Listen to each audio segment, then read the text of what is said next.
Here's how to add or sum values in Apple numbers. If you have two numbers you want to add together, or if you want to total an entire column, here's how to do it.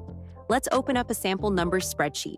Once it loads, you'll see I have columns for revenue and expenses. Let's say I just want to add up a couple of specific revenue values, like the ones for November and December.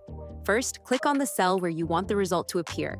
Then tap the equals, XAF, ARS, icon near the delete key. That tells numbers you're starting a formula. Now click on the cell for December 2025 revenue. It will automatically be added to your formula. Then press Shift++ to add the next value. Click on the November 2025 cell, press Return, and the result will show the total of those two values. That's great for adding just a few numbers. But what if you want to sum the entire year's revenue? You can do this easily using the sum function.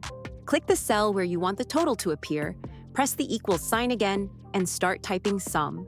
Once it appears, hit Enter, then select the entire range of revenue cells, from January through December.